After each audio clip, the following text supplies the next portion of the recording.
Identified risks and great potential characterize the outlook for Africa this decade. The continent's growth strategy is developing new plot lines as the IMF expects growth in sub-Saharan Africa to be 1 percentage point above the global average.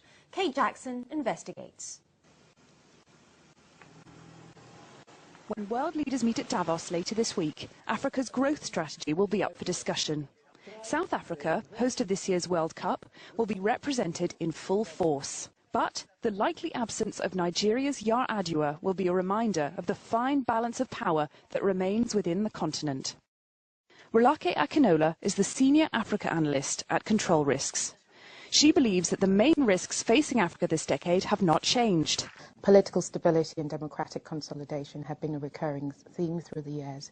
There's also Africa's infrastructural challenges, as well as a challenge of transparency and corruption on the continent. And I think those are the things that investors themselves have always encountered going into most African jurisdictions. But Africa has come through the credit crunch in better shape than other emerging markets. Dr. Aya Salami is the Chief Investment Officer of the Duet Africa Fund and argues that now is the time to invest. Valuations are compelling, the growth story remains intact, the opportunities for the corporate sector remain exciting. It's the fastest, it's one of the fastest. It will turn, just as we had Asian tigers in the 1980s. I think this decade we're going to be talking about the African lions. According to Dr. Salami, the African corporate sector has remained robust and is set to be well supported by the African consumer, though this is not currently reflected in share prices. The continent has come a long way, and Ms. Akinola hopes that with continued support from the West, Africa's place on the world stage will change dramatically over the next 10 years.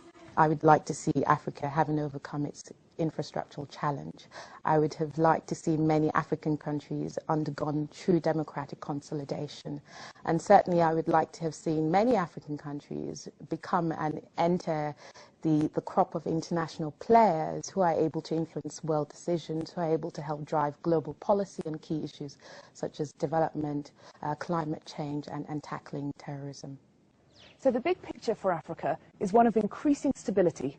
Later this week here in Davos, we'll be talking to the president of the African Development Bank, who estimates that the continent's economy will grow by 5.5 to 6% this year due to increased investment flows and commodity exports.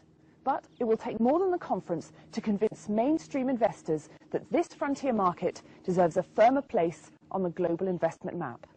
Kate Jackson, Reuters Insider.